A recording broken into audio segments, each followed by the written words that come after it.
Welcome, travelers! Woo! Feels like the first time. It does. Not at all. Guys, this episode is our 1-year anniversary. Yay! It's very exciting. So for everyone who's listened to us either for a year or just for the first time, thank you for joining us. Yeah, today. our first episode came out on Back to the Future Day in 2015, October 21st. So it's not on exactly October 21st, but it's close enough. As close as we're going to get. Yeah. So, Time, it's all... Time is relative. Yeah. sure, as they say. So before we start getting into our movie for this episode, I did want to kind of reminisce back a little bit to some of our favorite and maybe least favorite stuff from the past year of our episodes. We should, but in case you are someone who's tuned in for the very first time, we should do our introductions because people don't. Oh, yes. I'm sorry. I got so carried away. No, I understand because I was like, wait a second. I didn't think about it. There's some people here who, for them, it is the first time. True. And you never forget your first time. Well, in that case, I'm Jen. I'm Matt. And I'm Hein. And we're the Time Travel Trio. It's true. I totally forgot. I got carried away. No. Please continue. So, I want to start favorite movies that we've watched for the podcast. I think for me, I'll choose Time Crimes because we did that one episode second because I was like, I want to do this movie. I want to get it out of the way. So I think that's still my favorite movie that we've done. Just because at the start of this podcast, I was like, I can't wait to talk about this movie. So yeah, that's actually my choice too. Cool. I really love that movie. There's some really good honorable mentions too, though, that I love. But that movie, I really enjoy watching, enjoy talking about. I would watch it again. It's just good. So if you haven't seen Time Crimes, that's definitely one that whenever people are like, oh, there's more than Back to the Future for time travel movies, because people are always in doubt of how much content there actually is, and there's a lot. That's definitely one that I always recommend to people to see because it's really well done. Hi? This favorite movie or favorite discussion? Favorite movie. Favorite movie. Oh, actually, I'm going to do the movie that we chose. That was my choice, my first choice, which is Edge of Tomorrow. I think out of all the movies we've covered so far, it's still my favorite movie It's good fun. of the list. So. Yeah. Okay, so then how about favorite episode discussion that we've had? So we've had some good ones for sure, but if you're a first-time listener, you've seen maybe some of the movies, you don't know which one you want to watch or listen to for us, so these are some of our favorites if you want a recommendation. I have a few, actually, because I couldn't pick.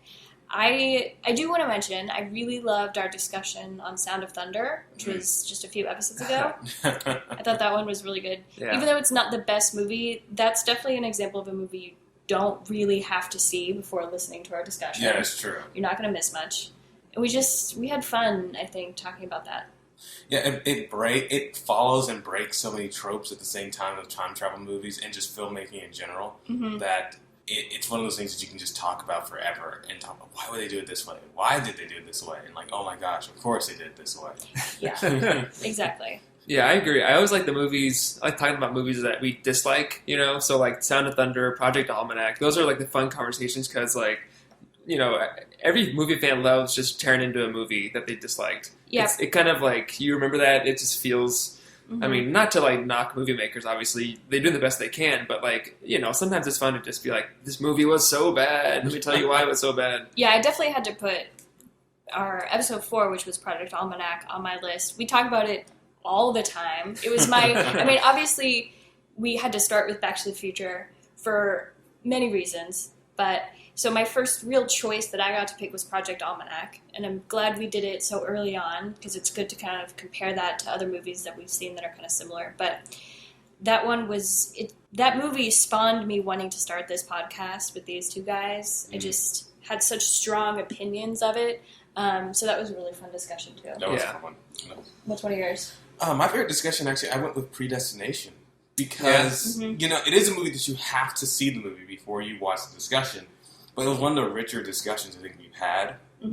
We really dug into that movie in a good way. It's it's a really fun movie. We all liked it, but man, it was just like one of those films I think about every once in a while. I actually saw a copy of it at a video store the other day. I was like, I need to buy this. I bought it after doing the podcast for it. So I know. I'm glad we did that too, and that was recommendation from a few of our listeners too. So definitely shout out to you guys. We loved that movie. Yeah.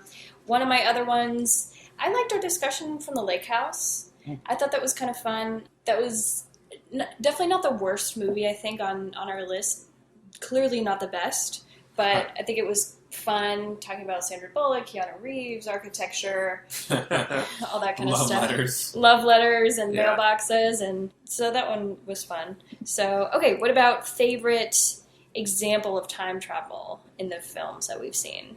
Yeah, I have it's like a three-way tie between Time Crimes, Predestination, and Primer, because they are, that's like my wheelhouse of time travel movie, where it's like a contained timeline, The rules are really intricate and well done. The rules are really well done. When you see it, you you feel satisfied after seeing it. You're kind of confused, but you kind of know that there's enough there to work with, So I would choose those as my favorite uses of it. What was yours, Hyde? I think my favorite time travel, I went back and forth on this. I think I chose favorite example of time travel, actually the first Back to the Future movie. Just because it's so fun. It's a very tight-knit time travel story.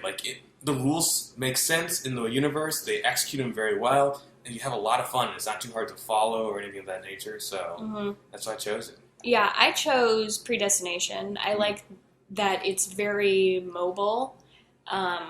And the rules, as you mentioned, or as I mentioned, I guess, were very detailed, and I really appreciated that. It's very tight-knit. Yeah, it feels like people cared about it in those movies. Which we appreciate since we do this podcast. Yes. Okay, and then real quick, any least favorites of any of those three categories that stand out to you? Yeah. I know there was definitely some least favorite movies, that's for sure. I'm going to go ahead and say it now. Primer, obviously, is my least favorite movie that we've done. I did not like that movie. I'd say I even disliked it more than I disliked Bill and Ted. Bill and Ted at least is humorous or trying to be. It's like the 80s, so you're like, all right. It's a little bit lighter. Primer, feel free to listen to that episode. I'm not going to get into it again. I just really, really hated that movie a lot. So that's definitely mine. I do have my least favorite movie is Project Almanac for obvious reasons. It was I felt like I got dumber watching the movie.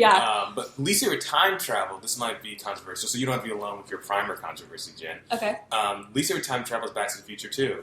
I think it breaks all those wonderful rules, all the reasons I told you guys I like Back to the Future 1. Back to the Future pretty much turns every reason I like the first movie on its head. Yeah. And also gives us the there should have never been a sequel because the future, I imagine, was so much better than the future they gave me. And two, who cares about going back to the 1950s in a time travel movie? We're going to go back to where we just were. At least the third one took us to the Wild West. I just never liked the second movie. And I still, even above the third movie, my least favorite time travel.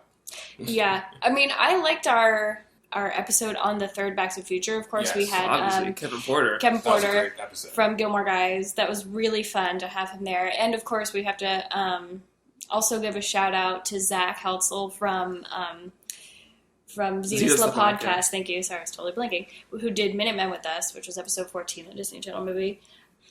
Least favorite time travel? I don't know, actually. Yeah, I didn't really hate any movies outright. Obviously the time travel uses I hated the most were the ones I talked about, like Sound of Thunder, Project Almanac, where they kind of just break their own rules. Yeah, the movies that aren't as strong on their own. Maybe The Lake House is probably my least favorite time travel, just because no one physically time travels, but it's a mailbox. That's kind of the wormhole as we discussed. That's just... Okay, police box, fine, but a mailbox, no thank you. Cool.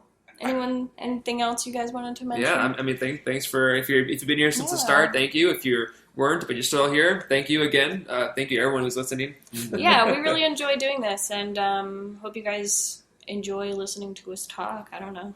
Maybe we're annoying, but if we were annoying, you wouldn't be listening to us, I guess. So or they're thinking about if I change now, I can listen to the WTF podcast. Well, I guess WTF podcast is ending. Is it? Is it Mark Maron podcast ending? I don't know. I never. I listen to lots of podcasts, but that's not one of them. Mark, if you're listening to this, send us a tweet and let us know. And let us know if you're done. Let us know, yeah. Cool. All right, so let's get into the movie. Ooh. Yeah. Hyde, what'd you choose? I chose ARC with a Q. ARC. Actually, based on the title in the movie itself, it's actually the power on or off switch. But the power on switch. So it's called ARC, technically. Okay. Well, yeah, ARQ. ARQ. And this movie came out just a few weeks ago, so it's fresh off the proverbial film doc. It is a movie done by Tony Elliott. Yes. Tony Elliott? And it's a Netflix original movie. Yes. So if any of you, which I feel like a majority of people either know someone or have a Netflix account, you can obviously find it on there. So Yeah, it should be there forever as I long would as this imagine. podcast is available. So check it out. Really? Yeah. Yeah. Don't quote us on that, though, if it's like 10 years from 2016 and that movie's not up there anymore for whatever reason. Yeah, Netflix for just some reasons like, hey, we got these movies to spend money on. It's free money. No! Get rid of it. Yeah. Yeah. This Anyway, so so this movie came out from when we're recording it like 2 weeks ago, which is pretty cool. So it's like brand new, everything's recent. yeah, it's Robbie Amell, who's from The Flash and Legends of Tomorrow. No, I don't think he's not Actually, in Legends of Tomorrow. Yeah, Firestorm He is, but it's a was- different person. That's as right, Firestorm. that's right. Yeah. Darn Yeah. you, DC Comics. He was Firestorm in The Flash, and then they replaced Retconned him? Yeah. He's you think he's dead, but I still don't think he is. No, but he's not dead. They're not going to get rid of Arrow's cousin. Yeah, cousins. They look a lot alike. They're not brothers. They're cousins, They're yeah, for the but, record. but yeah, Robbie was also in The Duff, which is one of Jen's favorite movies. And Jimmy Fallon's, by the way. Oh, if you nice. ever... I'm a big fan of Jimmy Fallon Tonight Show. He has talked multiple times how much he loves The Duff. If you haven't seen that movie, it's really fun. Yeah. And, Also he plays stars, a dumb jock. He play no. It's a good film because Robbie Amell. Actually, to be honest, he was kind of always like, oh, whatever. This is so mean. I don't mean this about Robbie at all. I actually think he does a fine job. But like when he came on the scene after Stephen Amell had been on the scene for so while, it felt like the off-brand Yeah. version of Stephen. But he's proving himself. He's proving himself that he's his own man, his own actor. Yeah, doing different types of stuff. Robbie Amell was not in a terrible Ninja Turtles movie, so That's true. all's good in the world. Yeah, but ARC is not going to make as much money as a Ninja Turtles No, movie. but too. I think True, I think but- people will appreciate his acting in this way more than they'll He appreciate. was also in Tomorrow People. Is that what that show is called? I'm pretty sure. yeah, no one remembers. Which that. I think is... I didn't see it. I think it was only on for a season, but I think that's also on Netflix. So if you're a fan of him, check it out. Yeah, It and also also- stars Rachel Taylor. Yeah, Rachel Taylor of Jessica Jones fame as Mm-hmm. as her friend. Her friend, in Jessica Jones, gosh, Tumblr always makes you feel like Jessica Jones, and the character Rachel Taylor plays, I'm blanking on her name for some weird reason, like our lovers, and I have to remind myself that they're not canon, because Tumblr tries to warp my mind. Trish. Yeah, Trish Walker. Trish Walker, yeah. I'm Trish Walker, and she does a great American accent, I suppose, but you can definitely tell she's not American. Yeah, there's definitely like hints in when she... She can't says- say Walker without like that accent coming out. It's like Canadian Yeah. saying about. It's just like, I can't stop it. So anyway, Robbie Amell, Rachel Taylor star in this movie, which was written and directed by Tony Elliott, and the synopsis is: trapped in a lab and stuck in a time loop, a disoriented couple fends off masked raiders while harboring a new energy source that could save humanity. So this movie's only an hour and a half, so I'm just going to preface now, if you don't want spoilers, stop the podcast and watch, and Fire then up Netflix. start it back up. It's almost free. Almost. You just have to pay it's for Netflix. practically free. Yeah. Little Easy to find, though. little thing about this, I actually saw this movie today. I was planning to watch it early this morning. I was just too busy work week. And Netflix was down because Luke Cage got released this weekend. Yesterday, yeah. And everyone was watching it. So, thanks, Luke Cage, for making my morning super stressful. Yeah. I could not get on Netflix until like 2 p.m. Started trying at like 11 a.m. in the morning. Ugh. Darn it. Anyway, Netflix. We love you. Yeah. We do love you, Netflix. Feel free to sponsor us if you And we want. love you, Luke Cage. So, let's watch the trailer for ARC.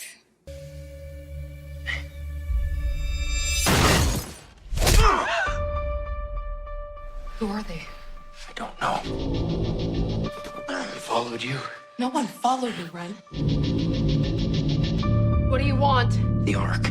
It's what they're after. What's it do? You don't know what you're... No! No, Ren.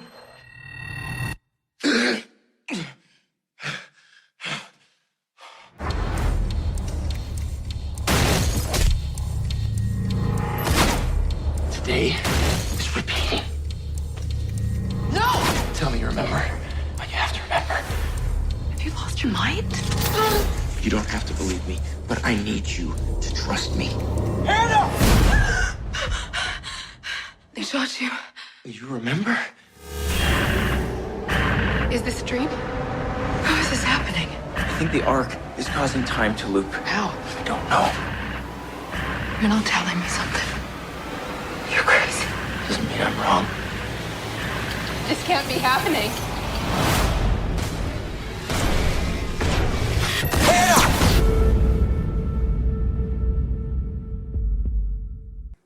What was the thing that they show on her arm at the very beginning? Oh, it's like a tracker thing from the company. I believe that's kind of what I took because it showed up on one of the other guy's arms, and that tells you he's with the company. I think, but I don't think I think he's like a mercenary or not mercenary, but like I guess so. Yeah, he's like hired by the company, like a captor of it, and sent to do this task. He isn't like an employee of the company. Who's he? Robbie Amell's character? No, the guy. Sonny. Sonny, yeah, Sonny's the Sonny guy. Because I think he had it in his arm too. I think he looked at it at one of the parts. Interesting. Yeah. Definitely a lot that we need to talk about. Yeah. Let's get into it. So, I guess we'll just start with this. How did you guys feel about this movie? Obviously, this just came out 2 weeks ago. None of us have seen this before today. I didn't really know that much about it. And I have a feeling you guys didn't really either. Not really too much, other than it's a time loop, obviously. Yeah. Which is why we're doing it. Hi, why don't you start? What do you think? I mean, overall, it's a solid B movie, I suppose. I mean, it's very low budget, you can tell.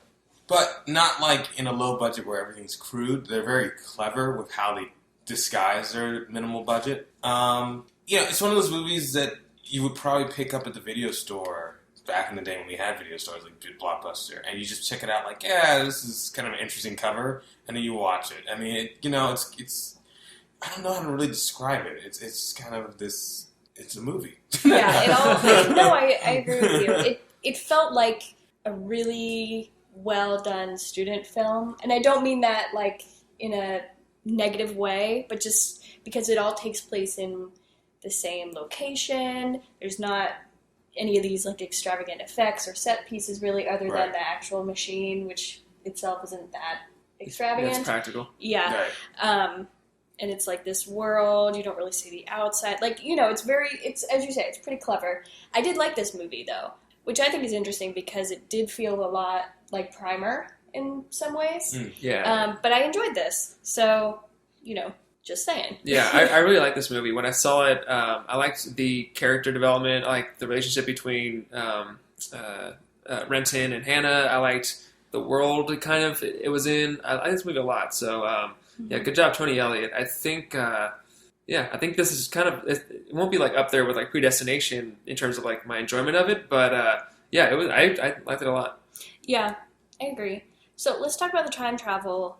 There's this machine, this ARQ machine that creates a time loop. Yeah. It's an energy machine, essentially. Yeah, we basically start off the movie already in the time loop. We find out later on that it was created when one of the invaders, Cuz, touched the machine and died. And that kicked off, I guess it shorted the arc, it shorted the machine, and that started the time loop that actually lasted 3 hours, 14 minutes, and 15 seconds, which is pi, the first 5 digits. So, yeah. Okay, so does he have to touch the machine every single time, or No. it just happened once and then it's going to repeat like that forever until they turn the machine off? Yeah, basically the machine is running off of the machine is a perpetual energy machine, so the whole point is that in this world where there's an energy crisis, this machine can give unlimited energy, and I guess once it was shorted, its energy is running out, and as soon as the energy runs out, it goes back to the start of the loop. So, like, whenever the cells deplete is when the loop kicks in again. So they can either be alive or dead. As long as the machine is going, it'll go back to the beginning of the loop. Okay. But what about, I guess, towards the end of the movie, when he pushes Sonny's face into the machine? Yeah, so I know. So that's the thing. At one point in the loops, they can touch it again. And I think it was after Sonny started to turn it off. Yeah. Because he says to Hannah, it's safe. Because he said, how do you turn it off? He gave him the code to turn it off. And he told Hannah to touch it to make sure it was actually off. So Renton says, it's safe. After that point, when they turn it on again, I think maybe there isn't as much buildup, so it's safe to put his face against it without it. Obviously, it's not safe, but he didn't get electrocuted for doing it. Okay, so that didn't affect the loop. No, I know, that's the thing. It was interrupted, which we find out in the 9th loop of the sequence that we see, that causes them to have the memory wiped, So why don't you get into the sequences? Yeah, so basically we find out there's a lot of twists in this movie, so I'm kind of jumping around the twists, but in terms of the actual time looping of this thing, basically the characters have their memories wiped every time they go through a loop. They can have some memory come back as the loops go on, but at the end of the 9 loops, the sequence starts over again, and that wipe is the biggest wipe there is, so it wipes them remembering them not being wiped, I guess. What guarantees that the 9th will be the last? I'm not too sure. Because does it mean that every single time by the 9th loop that they... shut it down? Yeah. I guess... I took it as, even though they're changing things, it's never changed too much. The movie does a pretty good job of showing you, of skipping over everything that happens exactly the same, and then showing just the parts where something minor happened. Like when he's talking to his captors, and he makes different snarky remarks, and every time it changes just a little bit how they react to him.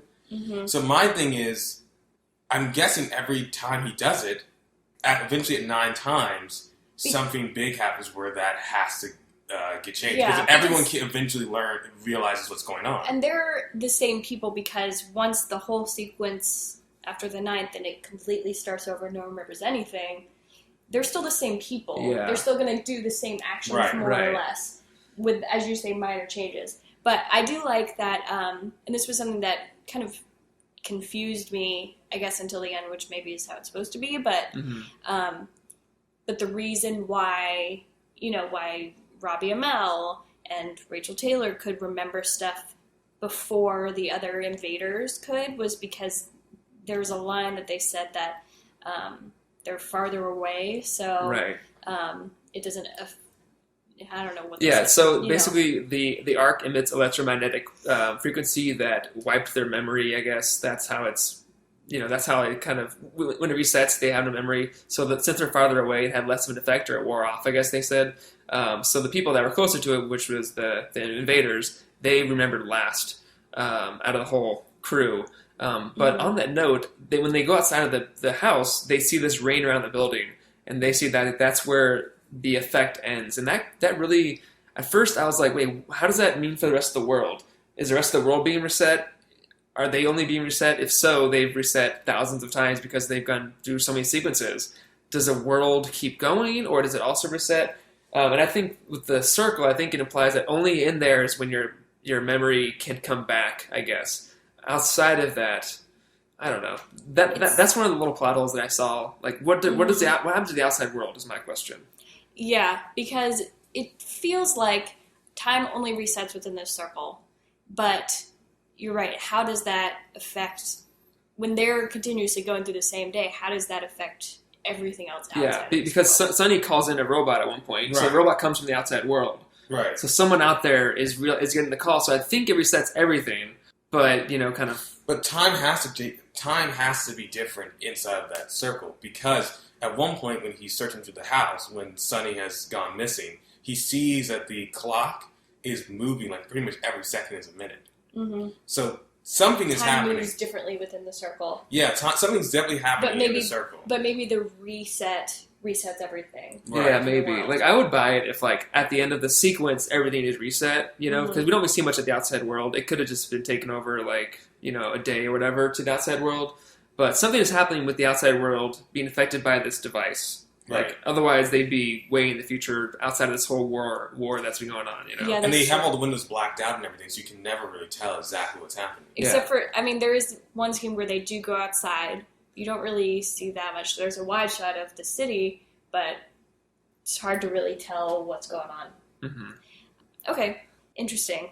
How do these rules work? So Yeah, so basically it depends on the machine mostly. There's a computer that they access that logs every single loop and every single sequence. And so that's connected to the computer, and he says, Ren says that the hard drives or whatever is on top of the fuel cell. So maybe it's like so close to the device that it's shielded from all this, but it keeps logs of everything. yeah, because that was something to me seemed like a plot hole, because if everything else resets, like if there was an apple in his house and someone ate the apple and then the time loop started again and they went back to 6:16 a.m., the apple would still be there uneaten, but the computer still logs all of the various loops. No, I think we actually have a clip where he explains this. I think might be the second clip we have. But he says because the computer is attached to the ARQ's core, that's why all the logs are... Basically, if the time machine is traveling back in time, the time machine itself is not traveling back in time, it's affecting the world around it. It's like running a computer simulation. Okay. Even though you've reset your computer, the computer knows you've reset the computer. And it's logged the fact that you've reset the computer. Yeah. That makes Yeah. sense. Why is this loop different? Sonny's aware of the time loops. Sonny's aware. How? I don't know. How did you become aware? I just woke up and remembered. Me too. So, is remembering just random? No. No. The ARC emits electromagnetic frequencies that could affect memory. We're farthest away from the arc when it resets. Yeah. Which is why the effect wore off on us first. And now Sonny. Shit. Data's still the same. Loops begin and end at the same time, then everything resets. Why doesn't the data also reset? Time logs are housed in the ARC's core structure above the fuel cells. The loop ends at 9:25 because that's when the power source runs out. When the fuel cells go dead? So, okay, so she does... I will retract that I thought that was a plot hole, because they do address it. So... Yeah, they address That- they address that a to me lot is of the fair. Yeah. they address a lot of the problems. Like, you know, she'll ask a question that, like, oh well, obviously we would ask that question because, like, you know, it doesn't make sense to someone that doesn't know what's going on, and then they'll kind of have a reason for it, which I think is credit to Tony Elliott, 'cause I think he really did craft this thing carefully. Yeah, and I liked that that the explanation wasn't that the energy in the arc was, you know, ongoing forever, but that when time reset, the energy reset too, so it's just Yeah. using the same amount of energy until it depletes and then it starts back over. It's like Right. self-sustaining almost. Yeah, Mhm. and Which I really like. yeah, and I remember in the movie, the reason they explained the clock's moving faster because I think as the machine gets closer to the end of its energy source, I think it then starts to accelerate. Yeah. You know, which is kind of weird because someone could think like, well, then how come to them time looks normal but the clocks are going faster? Like, maybe, I don't know, clocks use quartz, maybe it messes with the frequency of the quartz to make it go faster. I don't know, but Yeah. you know, time is, you know, a clock is just some. It's not, yeah, I It's guess not literally time. It just shows time. it in movie world, it does imply that time itself is moving faster, and that's a way for us to be able to visually see that. Right. But if Like- you took it very literally, then Like- it doesn't necessarily mean that time is moving faster, but that the clocks themselves are moving faster. Yeah, because, like, you know, we know this thing emits electromagnetism, so, you know, that could affect a clock. Oh, that's a good point, actually. Yeah. Because, like, a quartz gets hit with electricity and it vibrates at a certain frequency, which dictates how much time your clock moves, you know? So if it's affected by electromagnetism, then, yeah, there you go. Kind of like compasses. Yeah. So, how's the science? Yes. I mean, obviously it's sci-fi. The idea of a perpetual motion machine, as in the movie, is pretty radical, so that's why it's so important in this movie. As far as we know, it's impossible because if you have a machine that creates infinite energy, how do you tap that energy, you know? Like, if you're taking energy out of it, then you're removing energy, so it has to be making more energy than it's being then it needs to persist. So that's why it's kind of like it's kind of like a paradox, Okay. In order to actually use it, you need to take energy out of it. So, it's kind of, you have to have something that generates more energy than it needs to operate. But in terms of like time laws, I don't know. It's kind of similar to Edge of Tomorrow, obviously, because especially when he dies and wakes up, it's very much like Edge of Tomorrow. Right. So if the whole world is reset, then it's a weird kind of, it breaks a lot of laws of physics. So we really had to go just pure sci-fi, obviously. My problem with Edge of Tomorrow is like, what happens to Earth? Does it reset the whole solar system, the galaxy? Like, where does it end with the reset? Yeah, that's the difference too, is that in Edge of Tomorrow it resets because Tom Cruise specifically dies. In this movie, it tries to convince you, I thought at first, that it resets because Robbie Amell dies. Right. But maybe that's also, I thought that because I have seen Edge of Tomorrow. Right. But that's not the case. He just dies, and then... To him. Yeah, to him, he obviously wakes up when it resets because he's dead. But then later we learn that like things still happen after he died. Right. And then we learn the whole truth. So right, because she that. says at one point, he said like, Sonny shot you, and he's probably shot you before. And she can kind of remember that she's been shot before by Sonny. Yeah. The first time Sonny betrays him, we think that's the first time. But in theory, if the arc is resetting at a certain time limit, shortly after Robbie's character, Ren, dies, Sonny's going to turn on them and kill them all too. And so she can kind of remember, like, oh yeah, after he shot you, he eventually shot me. Which I think is really cool, because it tricks you into thinking he's dying. Yeah. And that's resetting it.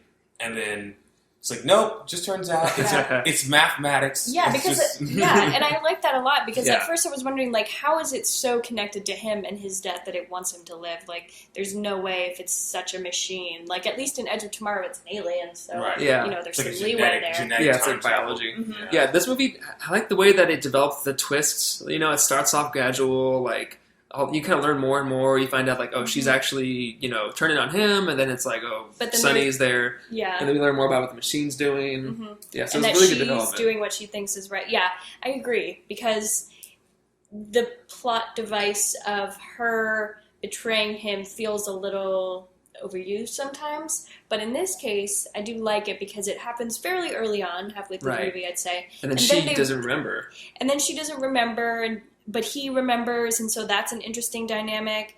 But then, even with them both knowing the truth, her knowing that he knows, they still work together and eventually, come to the conclusion that the movie does. But I like that we get to see more of that journey instead of just, she betrays him, she kills him, end of story. Yeah, it really. I like the way it plays with it because, like you said, he knows more at one point, and then once she kind of remembers everything, she starts to experience it too. Now they're doing it together, and so they both have to like combat their feelings for their original purpose. Oh my god! I realized what I was thinking about reminded me of this movie. And it's a book, actually, which is why I couldn't put my finger on it. It does remind me of Edge of Tomorrow. This is really not relevant at all. Well, kind of. There's a book called Before I Fall that, spoilers, but it's a young adult novel, kind of, about a girl who is killed, but then she relives the same day over and over again and makes different choices and talks to different people, and, it's different. And even if she tries, even if she, like, stops herself from dying, it still resets. So... Okay, that's what this reminded me of. Anyway, it's a good book if you're into this kind of thing.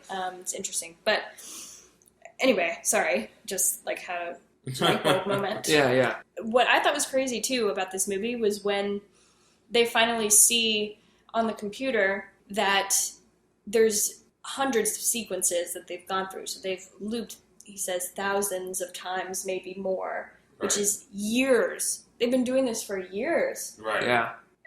That, to me, is crazy. I know. Yeah. And they literally it is insanity because at one point he makes a joke like, you're going to do the same thing over and over again. It's the definition of insanity. I guess the movie, since this is, for some reason, the movie we're watching as the audience member, this sequence, clearly something dynamic happens at this point. Right. And that is that when she wakes up at the end, she remembers everything. Or something at least. Or she remembers something. She remembers enough that she is now the one. Yeah, it does imply that something's different this time. Yeah. But I liked, at first, Ren notices a video on the hard drive. He doesn't watch it the first time, but he sees like a little screenshot of it. I'm like, what was that video? Well, he does watch it. Well, he does watch it later on, but the first time we see it, it's just a screen cap of it. And like they're bloodied. I'm like, where's that from? That's from obviously a different time. And then we see it, and he's like, he's interrupted before, and at the end we see he's able to say the whole message, or at least a different message that he got out. That was cut off before. Yeah, and that message will then go to the next sequence, and he made it so that he himself would know to trust Hannah, Right. because he says trust Hannah. Right. Yeah. And the other ones, he doesn't really say anything. He never gets, like, he always gets cut off before he can finish it. Yeah. So it's almost like all these sequences basically slowly add to the video Right. in Yeah. a weird way that, like, getting a message across. Like maybe even very deep down, even though he doesn't remember, he's like, something maybe resonates, a feeling even somehow Yeah. to help him progress to this point. Yeah, and at the very least, by like loop 2 or 3, by the time he gets to the point where he'll see the video, he'll be like, "Whoa, okay, let's do something different now." Maybe by the 9th loop, they have had more changes enough to actually do something about it. True. Yeah. And the movie is very clever. It is, sometimes it felt a little frustration, particularly in the second act, around like the 45-minute mark, the 30-minute mark. You felt like, man, they're going to be in this house the whole movie. Yeah. And at first it's a little frustrating. You're just kind of like, okay, I guess. And like it drags for just a few minutes. But the movie is very smart. Just when you think, okay, how many times are we going to do this? Then the villains, the bounty hunter who wants to kill them all, now he starts remembering. Yeah, they all so start to he remember. now can outsmart them. Yeah. And then the movie gets its second wind. Yeah. Because now no longer the characters know more. The characters no longer know more than their captors. The captors now know. The captor now knows more than they do, and that changes the dynamic. Yeah, like the reveal is good because at first I was thinking like Jen, I was like, okay, if you die, do you remember? And I was like, but no, that guy died too, but he doesn't remember. And I was like, oh, okay, so Yeah. it's a loop that like it wears A loop. off. A loop. It wears off eventually, and then you like remember more. So I was like, okay, eventually everyone's gonna stop forgetting. So when we got to that point, I was like, okay, now we're moving. Now it's different. Things are way different in the beginning. Like right from the start, Sonny, changes stuff. So it's every loop is different essentially. Yeah. Yeah. Which is crazy.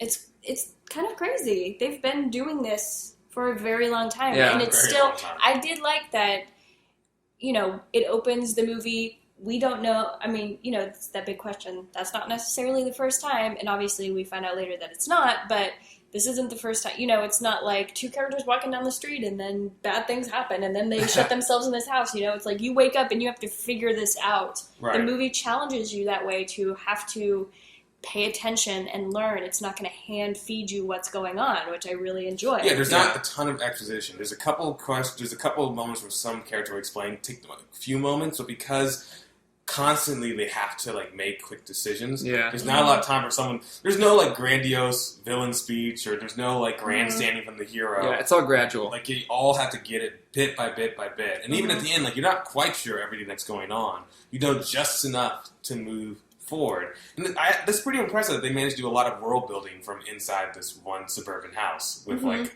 something. But there's some sort of a disease.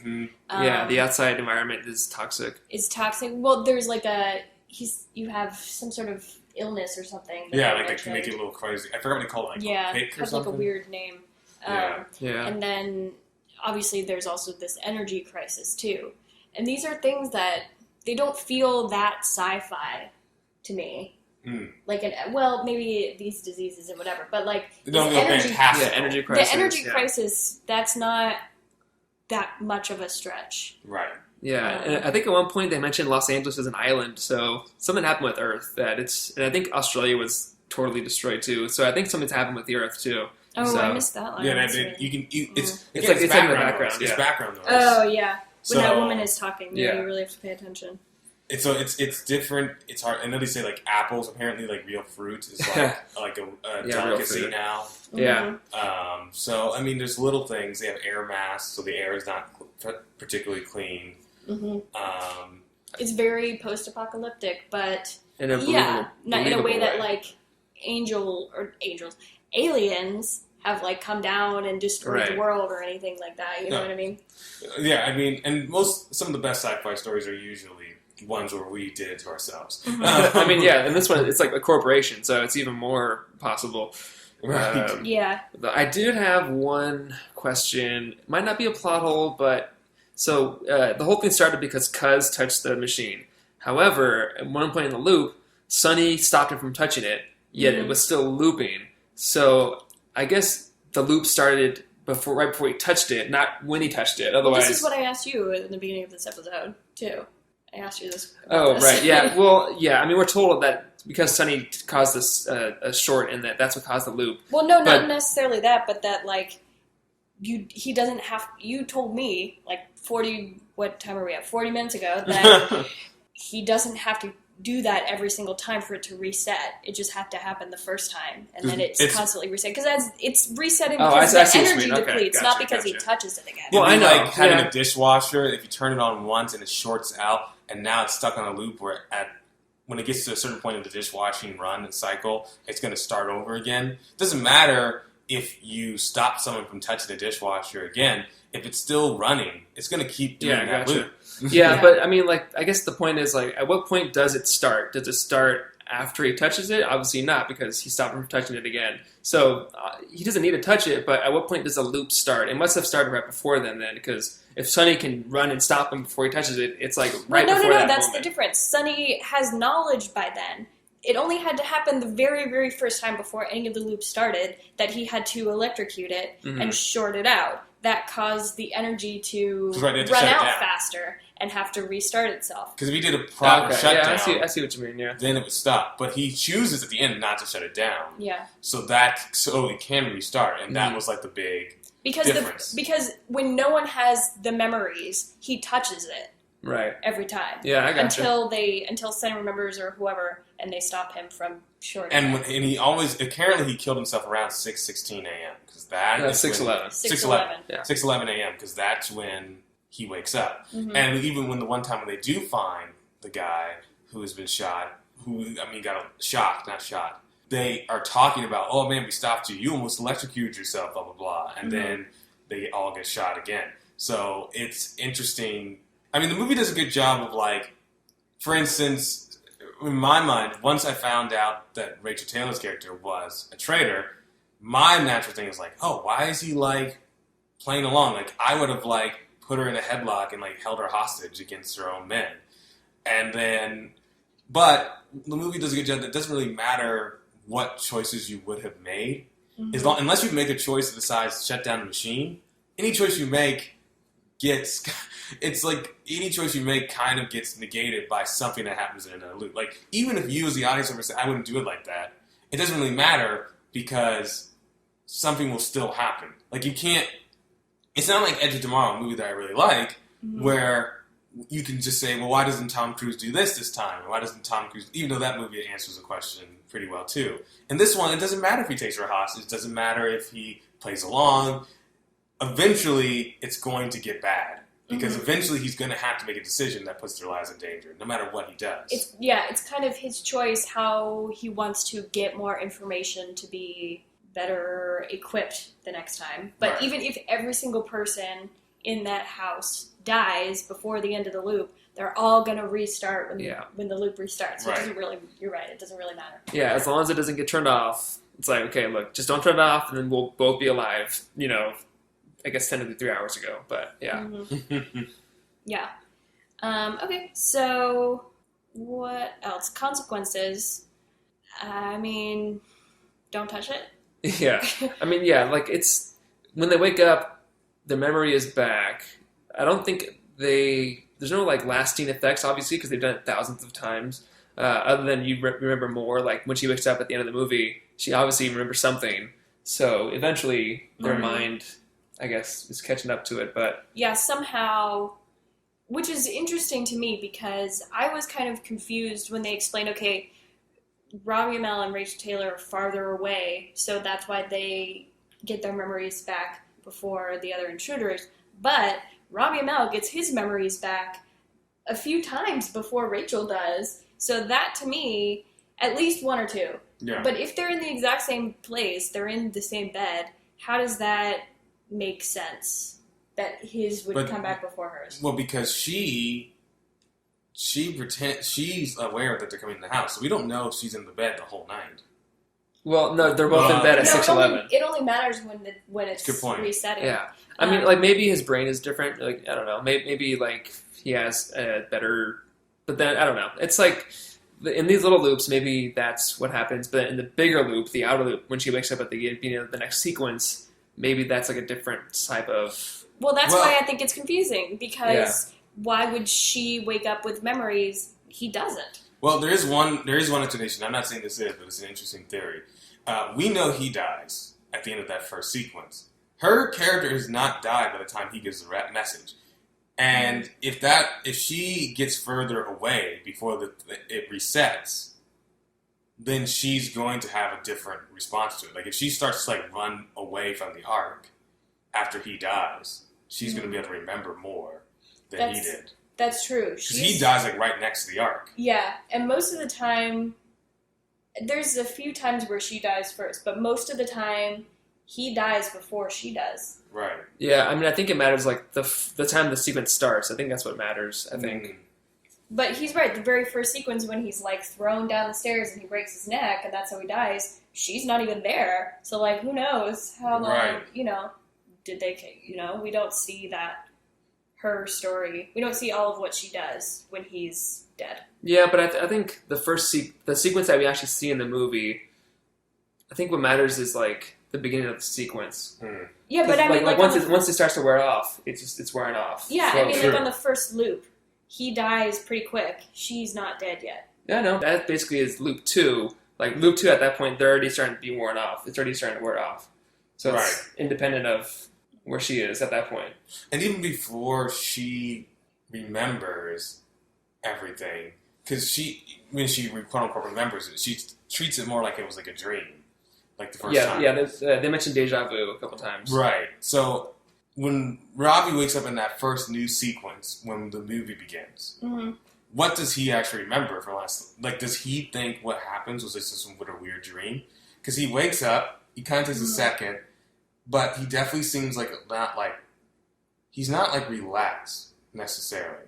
But so he wakes up and then they come in and then he gets captured. So we don't know if he remembers just like a little bit of like a flashing memory of like, I remember something weird happening, blah, blah, blah. But his memory's been so wiped for the new sequence that he doesn't quite remember it. Right. And then he dies and wakes up again. It's like, well, what just happened? I remember me dying. Right. Because she makes a point to tell her boyfriend Grim or something. She makes a point to say, we did not have sex. But Robbie Amell's character, Ren, knows that she has like the little tracker tattoo, or at least something, that the mark of the company, like on her shoulder. If they didn't get busy, how does he know that's there? Well, I mean, they talked for hours, so he could have said, like, what happened to you after you were tortured? Oh, they put this thing on my arm. True, but the first time she shows him her scars, like, that's new information for him. Yeah, that's true. If they had had that conversation, you would have, they have that conversation again during the movie. He wouldn't remember, and then they would have it again. Well, so, I just mean the thing in an arm. Like, she could have said, oh, they gave me this. And then, that's true. That could have been, that's like, true. that night, the night before, like, oh, they gave me this in my arm. Yeah, but, But if his memory was wiped and redone, does he remember things that happened the day before as if it was yesterday? True, because for him, yesterday was a long time ago. But when he wakes up, does yesterday just feel like yesterday? Yeah. Until he remembers that it's a loop. That's the question. Yeah, I mean, obviously, this is at the beginning of the movie before we learn more about it, but, from the way they acted, like, in the, the beginning of the movie, they say, oh, they followed you, I told you to come here. Everything still seems fresh in their mind. That's a good point. So it's like, I think to them, they don't notice any difference from yesterday, quote-unquote, calendar date yesterday, to the loop that they're in. Yeah. Good question, though. Yeah, I don't know the answer to that, but I think it's interesting to think about why he would know to look, because it's not like he sees it and then like looks closer at it. He removes the clothes on her shoulder and looks at it, right? Like knows that it's there purposefully. Yeah, I mean, it's an interesting theory. It's an interesting one to think about, I think. So, like, does he... It is interesting because it feels like in the beginning, when he's still trying to figure out these loops, that he does trust her until she betrays him. But if he sees that, maybe he doesn't trust her the whole time. Right. And tests he might have to suspicions see. about her Yeah. from the very beginning. Because he saw that. But he also is, like, in love with her, so he might be, like, dismissing them. I mean, the first time that they're invaded, he's like, they followed you. Like, she's like, no one followed me. He's like, well, I think someone followed you. Like, you can kind of tell that he was kind of, like, not distrusting her, but already like, well, they're here because you're here. Mm-hmm. You know, that kind of idea. Yeah. That's a good point. Okay. So, obviously, it's relevant to the story. The time loop is the story. It's, it's everything that happens. Clothes and sets, nothing vibrant. It's very a very muted nice, tones. It's a very large house. It is a very large house. It's very muted. It's very, all the windows, as you mentioned earlier, are like blacked out. Everything is, dark. There's not... Right. Yeah, we see some feature tech like holograms, like hologram screen for the TV and like the clock and the electro glove that he uses, but nothing crazy technology. Yeah. Wise. Mm-hmm. Yeah, it doesn't feel like something to be like too far off, particularly like when she's like when he or she is writing on the desk and it appears on a digital whiteboard. Yeah, like that seems like I feel like we already have that, or very close to having it. Yeah. Yeah. Okay, so would you guys want to experience this time loop? I'll say instead of travel. No. Yeah, no. It's thousands of times. It's literally the world is destroyed mostly. And you're reliving the same day over and over again, getting killed most every time. Every time, pretty much. And people are coming to take you away, take your machine away, whatever it is. And yeah, that sounds pretty awful. I'm going to pass. Yeah, I know for Edge of Tomorrow I said yes, because it would be like a video game, Right. Like, if you die, it's fine. You just get better at everything you want to do, and like get stronger and learn more. This one I'm going to have to pass, just because... To be in there, like, the world is pretty bleak. I don't want to live in that world. Like, I like the world that they built, but I don't want to... If that was a world today, I'd be like, nope, no thanks. Yeah. It's pretty bleak. But, so I'll probably pass just because it seems pretty... I don't know. It's pretty bleak. Yeah. Were there any other notes that you guys noticed? Like, I kept being like, dude, he's going to knock you out with the gun. Why do you keep getting knocked out with the gun? I was like, come on, man. Mm-hmm. Like, stop. I was like, learn from your mistakes. Yeah, I thought about it too, because he mentioned at one point, like, he punched me in my ear. He's like, sorry, I was going for your face. Like, so maybe every loop he, like, changes his face to, like, get hit in different spots, But, yeah, I thought it was when Hannah realized that Cuz was a guy that tortured her, and then she, like, just burned him to death. I thought that was a pretty... powerful moment for Rachel Taylor, because because the whole movie she doesn't want anyone to die, and then when she realizes this guy tortured me, she's like, I'm gonna fucking kill him. Right. Murders him. Right. Yeah. She makes sure it's like a painful death too. It's It's just like that was a pretty satisfying moment. Yeah. Again, something that's just mentioned in passing, really. It's kind of a moment in the movie, but it's like right into the action. But then later it comes back, and she's like, "Oh, you about to die, son." Yeah. I guess I had a question about this whole thing that they want to try to use the ARC to win this war, to save humanity, all this stuff. Is that just the idea of using it to replenish resources? No. She explicitly says we could give this to the Resistance, and anytime they lost the battle, they could go back and know how to win the battle the next time. She literally wants to turn an army of Emily Blunt and Tom Cruises. Like, that's Okay. Which is before she realized that they're stuck in sequences forever, and like, I don't see how that would feasibly work. How will they ever get out of this? I mean, I know how they would get out of the loop if the thing wasn't turned on, whatever. But like, it seems like thousands of times. I mean, I think what has to happen is they have to stop Sonny from contacting the robot drone. The company. Taurus. Yeah, the Taurus company. If he stops him from telling them where they are, they can turn off the machine, and then the loop's done. Right. Okay. So they just have to both survive and stop Sonny from doing anything like contacting So if the robot doesn't show up, Okay. they can cut off the machine. Boom, they're good. Now, once they bring it to the resistance, what are they going to do? Sacrifice someone, or short it every time, and then have to like? Well, they would only have to short it out once. Short it out typically, once, yeah. But yeah, it's. And then I guess win a battle and then turn it off, and then take it to the next battle, short it, win the battle, shut it off. I But guess. the question too is, I guess it does have its own energy source, but 3 hours is not. It's.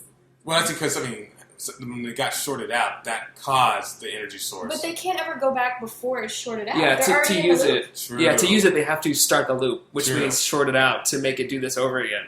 Good So point. if that works and they turn it off, what happens when they turn it back on? They have to short it again? Is that what you're saying? Yeah. Yeah. How would they even know it would be the same consequence? They don't. I know, yeah. It's some bold scientific method right there. Like That seems kind of like a plot hole to me. I don't know if it's a plot hole. I think it's just like they're They didn't- desperate. yeah, at the point that she said that, she didn't know what was happening. Actually, she's like, it controls time. Let's use it to our advantage. I guess maybe if they do succeed and Ren understands how to use it more, he can have instructions so that once the loop happens, he already has everything he has to do, so that he's not like, where am I? Why is time doing whatever? It's like, I already know what I'm doing. Let's. Is it not absurd that he built this thing and had no idea, it seems like, that it was a time machine? Well, because it was just a turbine. That's all it is. Yeah, but like, turbines don't just turn into time machines. They create a time Yeah, loop. that's why he's surprised. Right. I mean, I don't know. I mean, yeah. Do you But know what I'm trying I know to what you're say, saying, though? but like, yeah. I mean, it's one of those things you have to go with because, like, it is what it is. And I thought the thing is, you're right.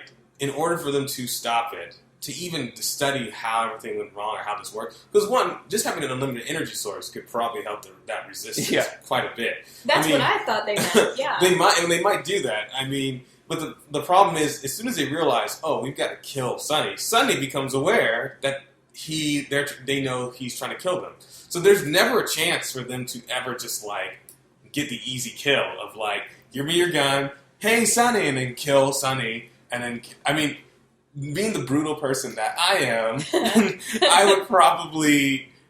I mean, my first initial thought, which is probably been the wrong thought based on how the movie went, as soon as like Rachel betrayed him, I was like, oh, like I'm killing her in her sleep, like when I wake up, and then I'm gonna kill the other people. But that's like, I mean, that would have been the wrong decision. Yeah. So, But, yeah, that would have been interesting.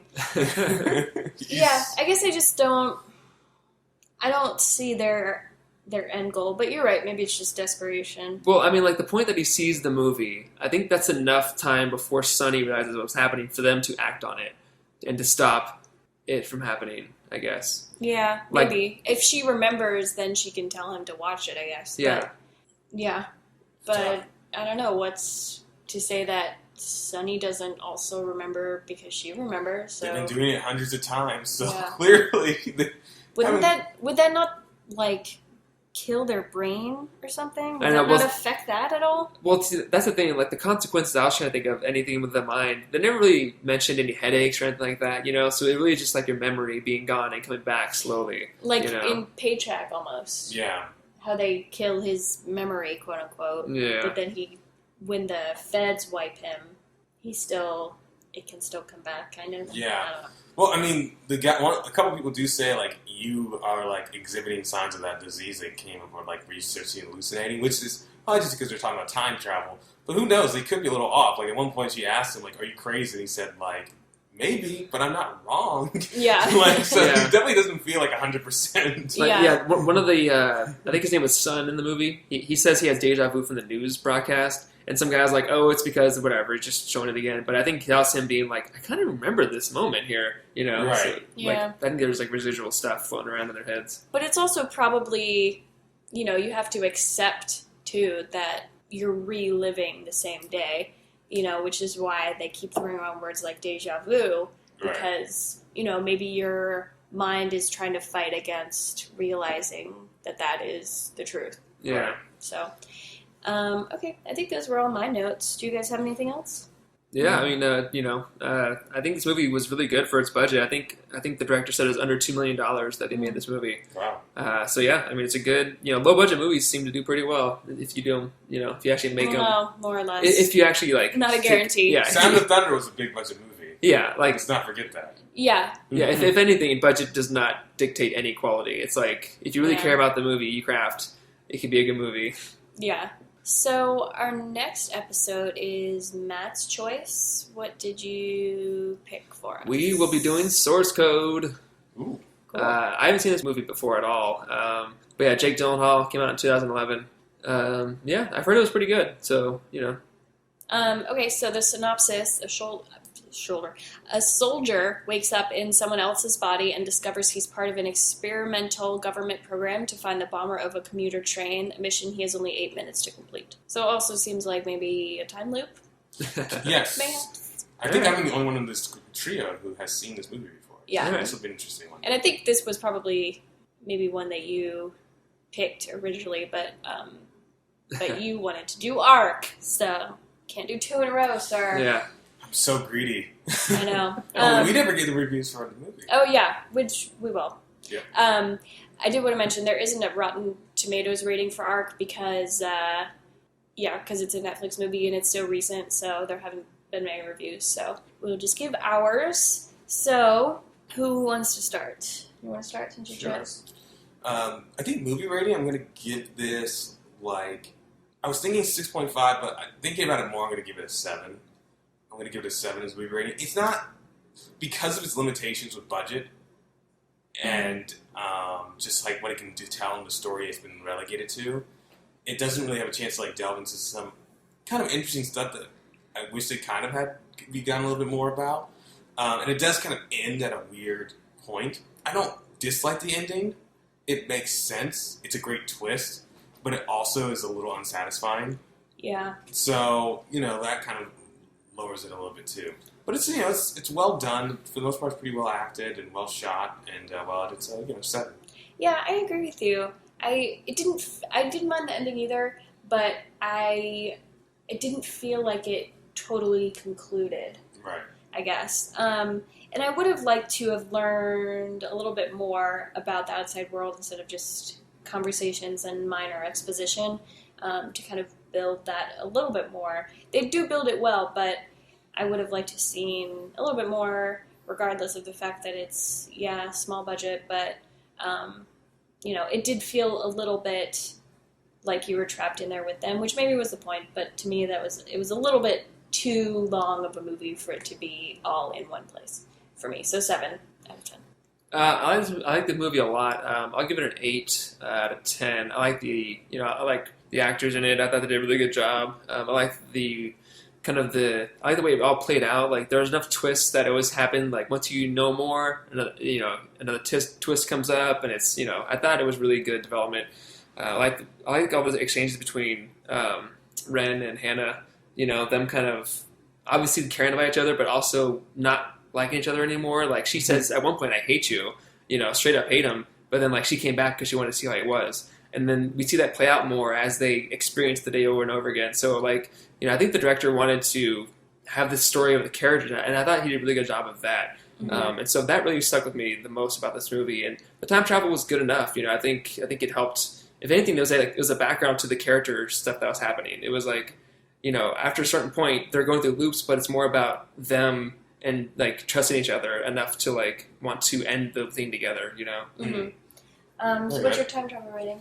I'm actually going to give it a pretty high time travel rating. I'm going to give it a 7.5 out of 10 because, yes, there's a few plot holes, but you have to really think about the plot holes. And I feel like watching it, even though I was thinking actively about the notes, every time I was like, well, what about this? They gave me an explanation. It makes sense in the universe. Mm-hmm. It's a pretty straightforward time travel movie in that regard. Nice twist in time travel. And it doesn't break any major rules while not getting trapped in time travel tropes either. Yeah. So I think this is pretty well done time travel, I think. Yeah, it's very enclosed in the world that it builds. There's no lottery references, which I always appreciate. Doesn't even mention it, which is good because it wouldn't do any good in this world. I think I want to give the time travel an 8 out of 10. I liked that they didn't sacrifice some of the plot for the sake of it being a dramatic movie scene. I didn't really feel like they did that much, which I appreciated.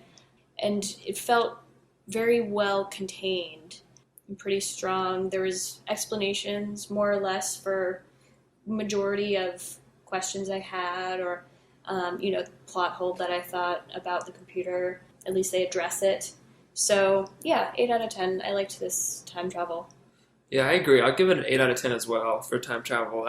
It's well crafted. I think the director did a really good job, making this. You can tell he really thought about it a lot and wanted to make it, believable, and also kind of.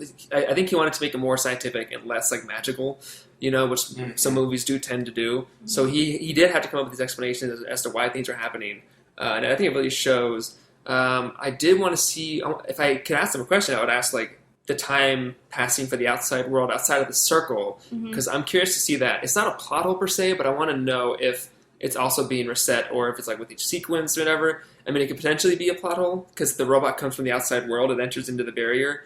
So I wonder how that would affect it, but it's still pretty solid. I think, there isn't many issues with it at all. I mean, I like the reveal of the sequences, and it's been going on for however long it's been going on for, and yeah, the ending I had no problem with. I think that opened up the door to the next sequence, and like what's gonna happen there. So it's like, yeah, I think it was. Yeah, good. I like the idea that maybe this tourist company has more knowledge of what this machine can do. Maybe it's not necessarily the only one. Just because Robbie Amell built this, it's been years, so I guess it depends on how the rest of the world is affected by the loops, because they could have, gotten whatever they needed to build this somewhere else, do it differently, who knows? Because we're very contained in this house, so I think that's also an interesting question, not obviously one that needs to be addressed, but I like thinking about the idea that maybe there's other things going on too that we don't see that are outside of this house. Yeah, like the open-endedness is intriguing rather than, like, for me, frustrating. Yeah. So. Yeah. Okay, so we talked about, obviously, our next movie, Source Code. So check that out if you haven't seen it before. It looks like it's on Amazon for a couple dollars to rent if you want to watch it there. And this movie, ARQ, of course, is on Netflix if you have Netflix. So our social media is at Time Travel Trio on Twitter and Instagram, and we are the Time Travel Trio podcast on Facebook. We are on iTunes, SoundCloud, and Stitcher. So please rate, subscribe, follow us on social media and all our sites. And thank you for listening, and thank you for 1 year of episodes and indulging us. And we enjoy doing this. Personal, I am at Jen Marlis on Twitter and Instagram. And I'm at Robinson is Hyde on Twitter and Instagram. And I'm at Foreman in Space. And with that, we are out of time.